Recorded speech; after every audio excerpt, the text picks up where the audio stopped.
Welcome to the D-Shift podcast, where we provide inspiration, motivation, and education to help you transition from the challenges of divorce to discover the freedom and ability to live life on your own terms.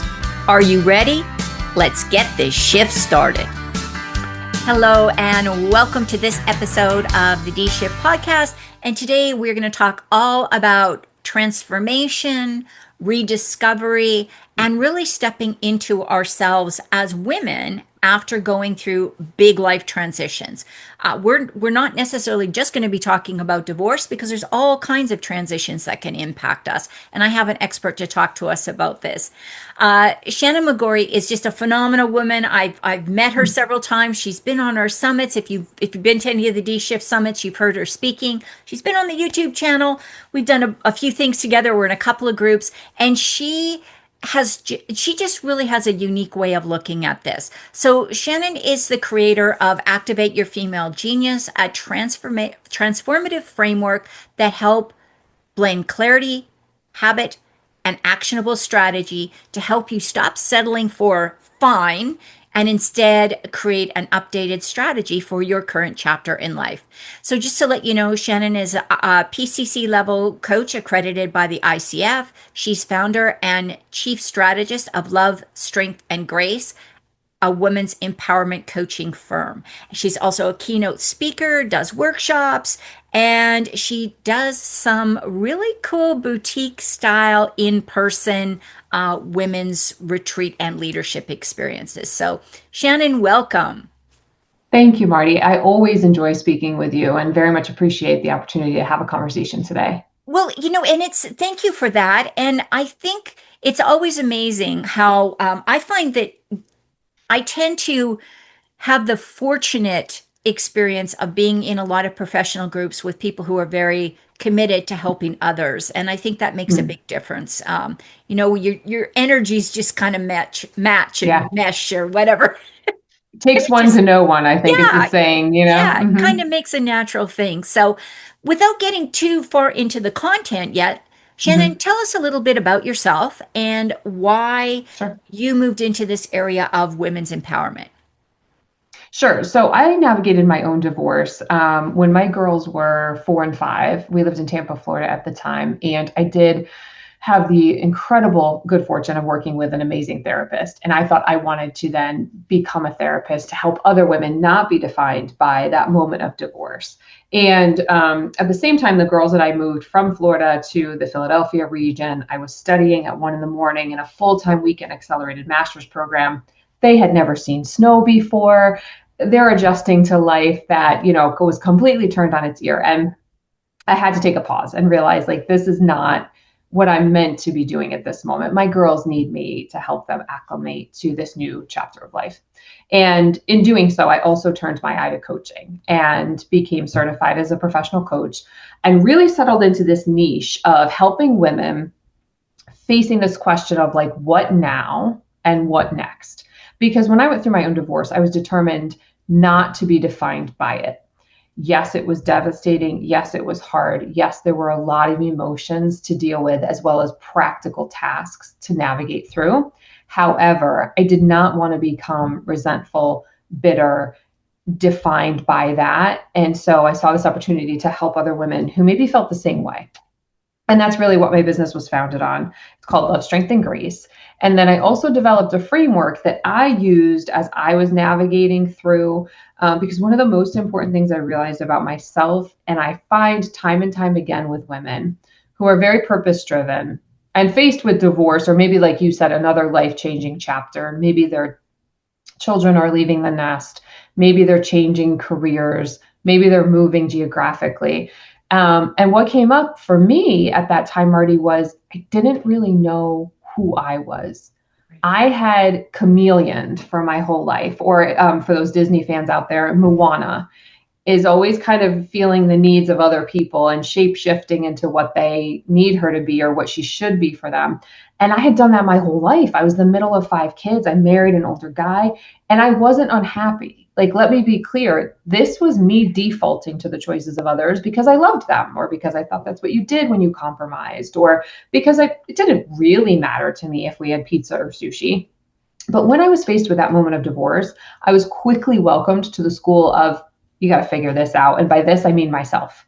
Right. I had to figure out who I was and what I really valued in life in order to build a life that I was loving, day after day after day.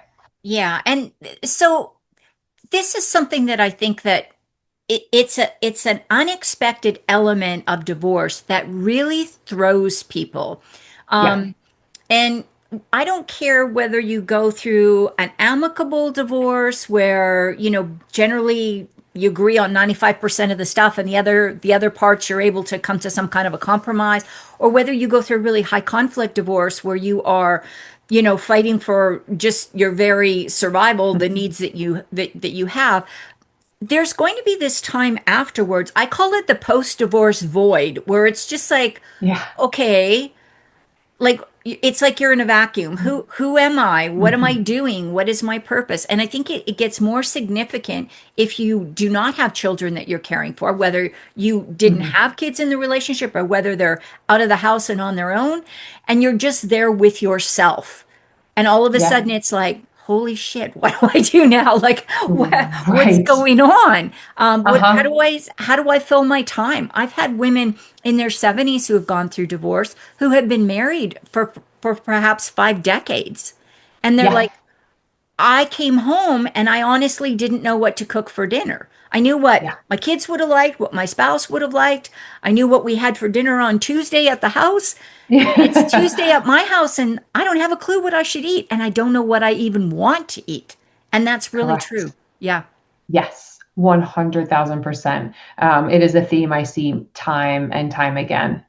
And you can't really, as a divorce coach or strategic divorce consultant, now I tell people this is going to happen. So Yeah. let's start planning for this in your divorce. And, I get a Yes. lot of pushback on that. I get, no, no, no, I just want to get through this divorce and then Mm-hmm. I'll worry about it. And it's like by the time you get to that point, then it becomes really worrisome for you because it's Mm-hmm. like, yeah, what's going on?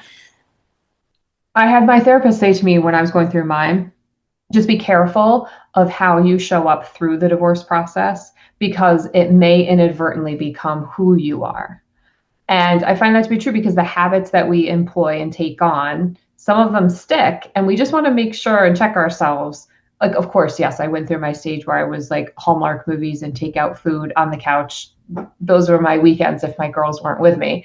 But I remember her cautioning me and saying, like, just be aware of the habits you're taking on. And is that who you want to become and how you want to be living going forward? So I love that you're prompting women to address that before it becomes kind of that, oh no moment. Right, right. Now, one of the things that you talk about is why, as women, we should stop settling for that word fine. And I don't know Yeah. if I don't know if you know Lori Sates, but every time I hear somebody use the word fine, I think she has a podcast called "Fine is a Four-Letter Word," and that's kind of her focus is on how Uh-huh. we need to stop doing that. But I'd love to hear your take on that. Yeah, I think it is fine is equivalent to settling in my book. It means things are okay, but they could be better. I think it's an automatic response that we're conditioned to, answering with that question, how are you? Or how are things? It's fine. I'm fine. Everything's fine. And it started with my girlfriends and I because we're like, whoop, that's the red flag. If one of us says fine, we know, okay, stop the conversation. We're focusing on her because that's the red flag that something is actually not in alignment.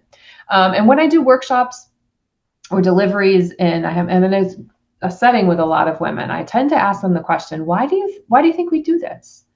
And it's really interesting the feedback that I get, which is things like, well, when people ask how are you, they're not really wanting to know the full story. Or I'm scared to admit that everything isn't cool because it's supposed to look or be a certain way, like that perfectionism that we're chasing, or people are expecting things to be a certain way. But when we get really honest with ourselves, can we give ourselves permission to not settle? To say, yeah, maybe it's not terrible, but it could be a little bit better. And what's the something I could do just to shift it 1 degree in that direction? We don't have to be scared of this vast, mass overhaul in life, but maybe there's something we could shift a little bit that would improve things out of that fine space.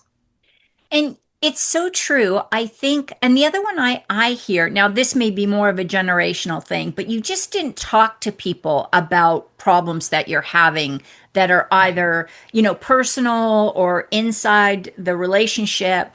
Again, even, I remember not so much my generation, because in my generation, you kind of told your best friend everything or your group of close Yeah. friends. But I know my mom, for instance, didn't Mm, even tell people her health issues for years. I mean, she had terminal right. cancer. She didn't want anybody to know. And I mean, Yeah. there's various reasons why people may do that, but she really just believed that wasn't appropriate to talk to other people Yes. about those personal issues. And I think that's changing a little bit. Hmm. Um, Yes. And but I think it's so healthy that it is. yeah, Sorry, I didn't mean to cut you off, but no, I think it's a no. healthy thing. And I think it's also healthy for us as women supporting women to ask the question if somebody, and not obviously not if you're in a public setting or if it's not a cool Right. time to do it, but you can always circle back and say, when we had that conversation on Tuesday, even if you just give them a call or send them a text or something, hey, you said things were fine, do you want to talk some more about this? Let's, we can go grab a coffee or whatever. I Because love I that. think if women felt more supported, they would Yeah. be more comfortable in sharing that kind of information. I agree with you. And when we do give ourselves permission to be a little bit vulnerable, when it feels appropriate and right, like you said, I think it's so surprising that other women are feeling the same way. And that shared sense of, oh my gosh, I feel really seen, or I Mhm. feel understood, or I'm not alone can be so powerful in and of itself. Right, right. And it's funny. I'm sure you've heard this term divorce contagion, that Yes, I have. people don't like to talk about divorce or other people don't like to hear about it because sometimes it shines a light on potential challenges in their relationship. And Hmm. if there was more of a dialogue with us Hmm. as a community of women, where we could say, yeah, I'm having some problems. Maybe we could get some support from women who said, yes, I've had that experience as well. And here's some things we worked on. Just Yeah. again, not to tell anybody what to do, but just to say, yeah, there's ways to work out of this situation. Hmm. Or it may be time to pull the plug on it, one or the other. Just getting some Right. back. Yeah. Yeah. Yeah, I read a statistic the other day that said 70% of Americans feel like they don't have someone who will truly listen. And that was staggering to me. But I see that to be true. And I think that's a lot of reason why people come to coaching is not because something's drastically wrong, but because there's an opportunity to have a space that's consistent for you to be Mhm. able to voice some of your thoughts, to express some of your feelings, and to get clarity on what's going on versus having it just constantly going off in your own head like a snooze alarm. And I think the other nice thing is it's judgment free. At least Yeah. at least with good coaches, it's judgment free. Yeah. Right. There's no advice crammed down your throat, or there's nothing Right. that you're told what to do. It's let's explore the options, and then what do you think is a good option for you? Yeah. And it may take a few sessions to work through everything, but yeah, very different experience. Now, one of the things you talk about, Shannon, is upgrading your strategy. What Hmm. does that mean? And what does that maybe look like in practical terms? Sure. So the foundation of that is identifying and being aware of what your values are. And when I ask my clients, what do you value? I call it the mic drop question because I'm usually faced with deer in headlights, silence. And it's because we're not used to being asked that, right? We're being used to being asked, like, do you have children? Where do you work? Where do you live? Those types of questions. So when you ask someone, what do you value? I find that women are caught off guard. And secondly, they're not quite sure how to answer it because they might not know.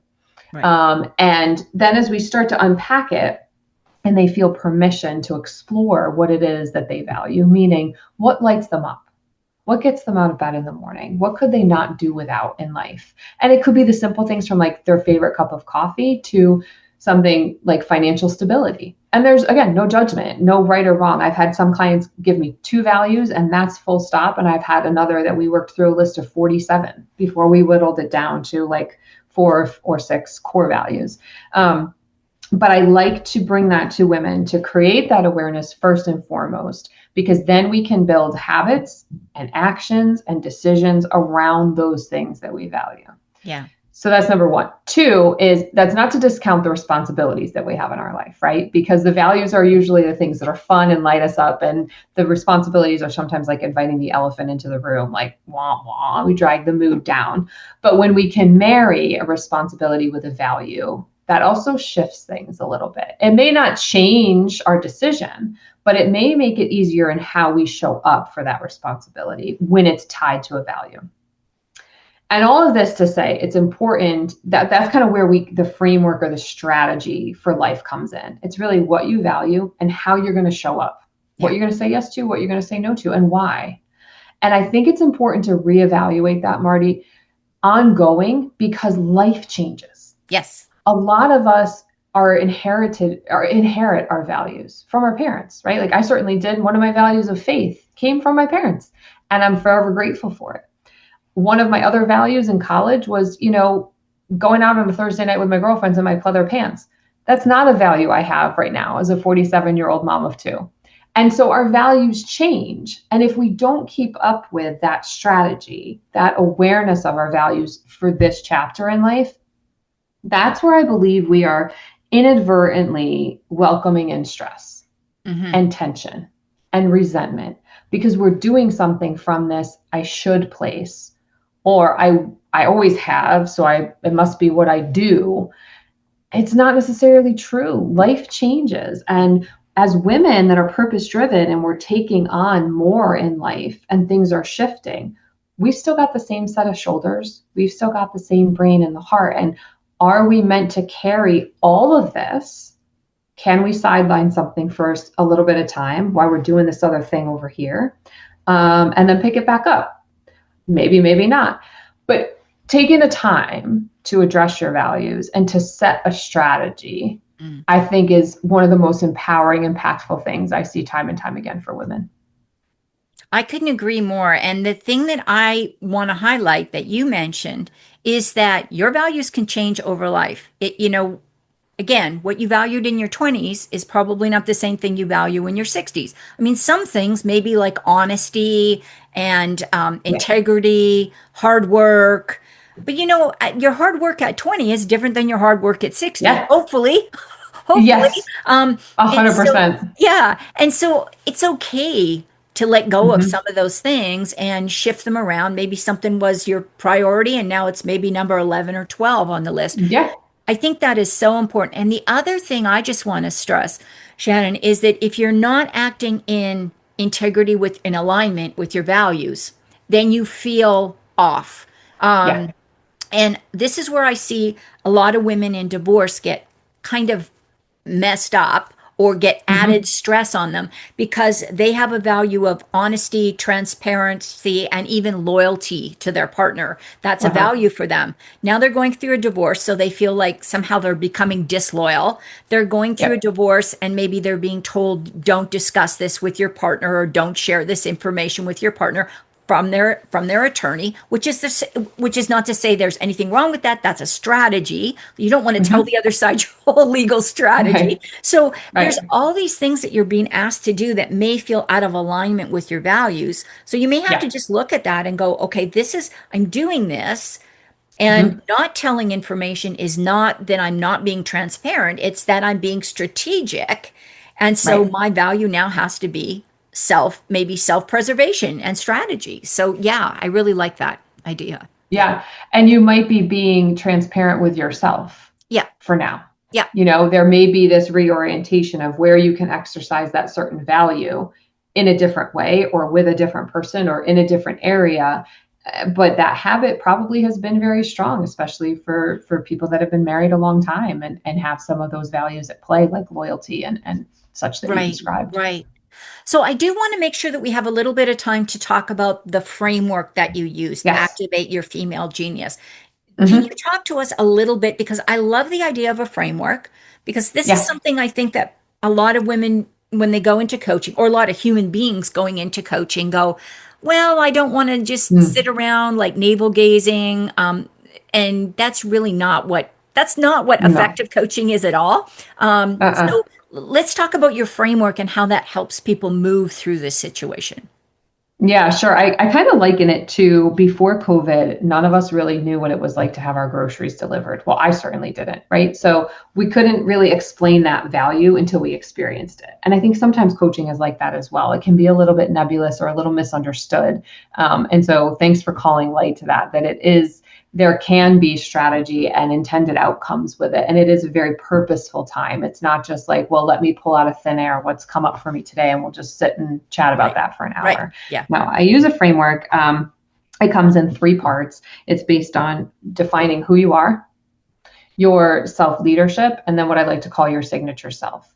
And within each of those bubbles or components, there are three as well. So within the who you are component, we're going to talk about your values. We're going to talk about your identity. We're going to talk about your roles because those are all kind of interlinked and intertwined. But we want to make sure you're leading with the values that are important to you in this chapter, not that you're not defined by a role. I was Right. just facilitating a group this past Monday, and I asked the women to introduce themselves, but I led. And I said, I'm Shannon. I love the beach. I love laughter. Love wearing the color pink. I'm a Swiftie, diehard. I'm a yogi. I'm a girl mom of two. And I love empowering women through their chapter of what's next. And you could see people sit back in their chair. And the woman who was going to go first said, I need a minute because I was going to introduce myself based on my title at work Right. and based on what I do for a living. And that's not wrong. Because if that's what you value and that's what you're leading with, full on permission to do so. But she was at first caught off guard because you could see that wasn't what she wanted to lead with, but she had been conditioned to do so. Right. So the who you are and getting really solid and anchoring into those values is step number one.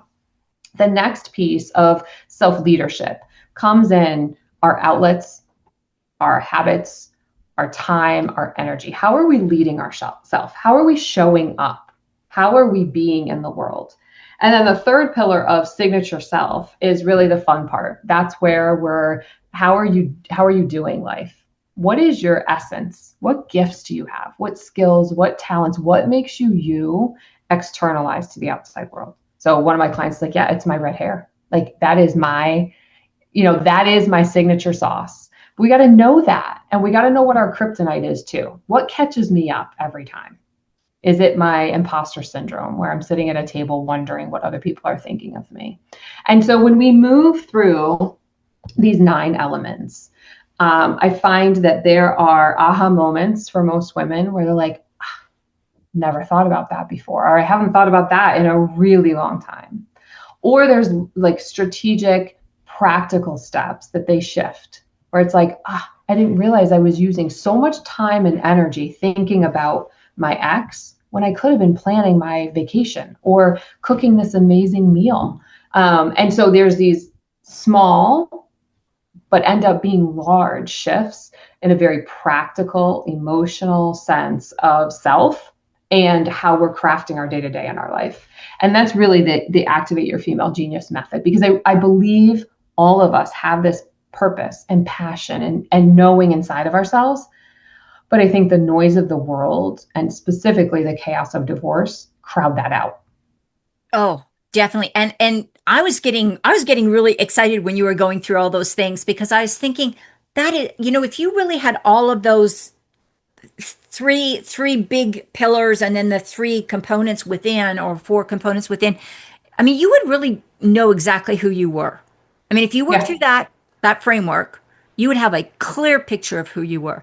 It's Yep. funny you mentioned that about introductions. I was at a workshop. This was probably 20 years ago. And that's what they did to us. And it was not a women's empowerment workshop at all. It was I don't know, some kind of like a personal growth thing, but I can't even remember what it was. But I remember that exercise. They had us introduce ourselves. Of course, none of us knew anybody. It was like at a conference, and we couldn't introduce by our relationship title, Mm. our business title, or we couldn't talk about any degrees or certifications or licenses we had. You have never seen a bunch of adults wandering around going, "Hi, my name is," and Yeah. because Hmm. we typically, when you talk to people, they're going to say, oh, especially if you work with women, they're going to say, oh, I'm a Hmm. mom, I'm a wife, Yep. Yep. and I live, we live, or maybe I went to school, or I'm a member of the PTA, or it's the Hmm. roles and it's the titles. That's what we talk about. Yes. Yeah. Absolutely so That's true. really interesting you mentioned that. Now, you have something that is absolutely phenomenal, that you are going to talk, or I'm going to ask you to talk about, and that is your gift, and it is a journal activity with a video. Can you tell Yeah. us a little And bit about so, that? sure. I think one of the most valuable things I did during my divorce, and have continued to do it through chapters where I feel you talked about misalignment, or I feel like that just something is off, right? I go to my journal, and I hated it at first, Marty, hated it. Like when my therapist prescribed that to me, I was like, you've got to be kidding me. I don't want to live through these moments to begin with. Now you want me to write about them and, God forbid, potentially read them about them later on. Like, you are crazy. But what I found was it gave me a space to emote, to let things out, and then gain clarity. Because I'm like, oh, that's why I'm angry, or that's why I feel kind of lost right now. Or, yeah, that made me so happy. And I didn't even, give it enough credence at the time. Right. So, but I think journaling can be a little bit intimidating because people don't know where to start. I have clients say that to me often, like, and so I'll send journal prompts to them based on our session. Like, hey, maybe this week just reflect on this one question. And so I put that together in a free format. And I also tied a video to it so that I'm giving them prompts, talking a little bit about why we're going to explore that.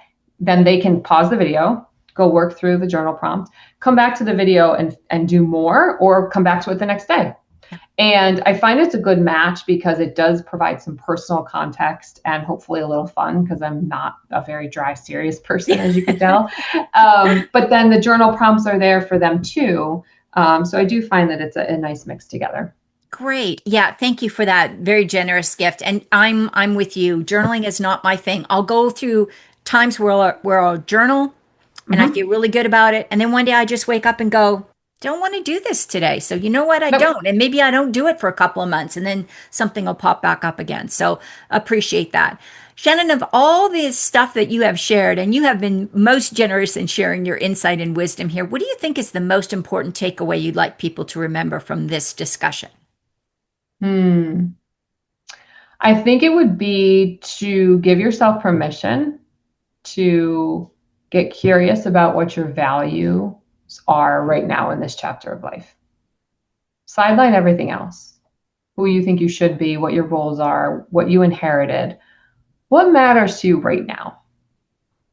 And give yourself the space and curiosity just to wonder about that for the next couple of days. As you're driving, as you're doing your day-to-day thing, as you're taking a walk or working out or processing something at work, what is it that's valuable to you? Great. And I'm going to second that. And then take action on it once you know what it is. Yeah, Do something, that yeah. one small step to get you heading that direction. Shannon, last question. If people want to find out more about what you do or maybe reach out to work with you, what is the best way to do that? Yeah, the best way to do that is through my website, which is lovestrengthandgrace.com. And then, or they can just email me directly at shannon@lovestrengthandgrace.com. And you spell everything out. AND, no ampersand sign, anything like that. Shannon@lovestrengthandgrace.com, or my website. Thank you. I'll make sure that's all in the show notes, as well as the link for your gift, most generous gift. Thank you. Shannon, thanks so much for being here today. I really enjoyed this conversation. Same, Marty. It's always a pleasure. Thanks for the great work that you do. Well, thank you for your work, and thank you, everybody, for listening in to this episode of The D Shift. And don't forget to tune in to the next one. Thanks for listening and supporting the D Shift podcast. If you would like to attend live trainings by our amazing guests and have a chance to ask questions and get answers from our experts, join the D Shift crew. For more details and to sign up, head on over to www.divorcecoachforwomen and click on the podcast page.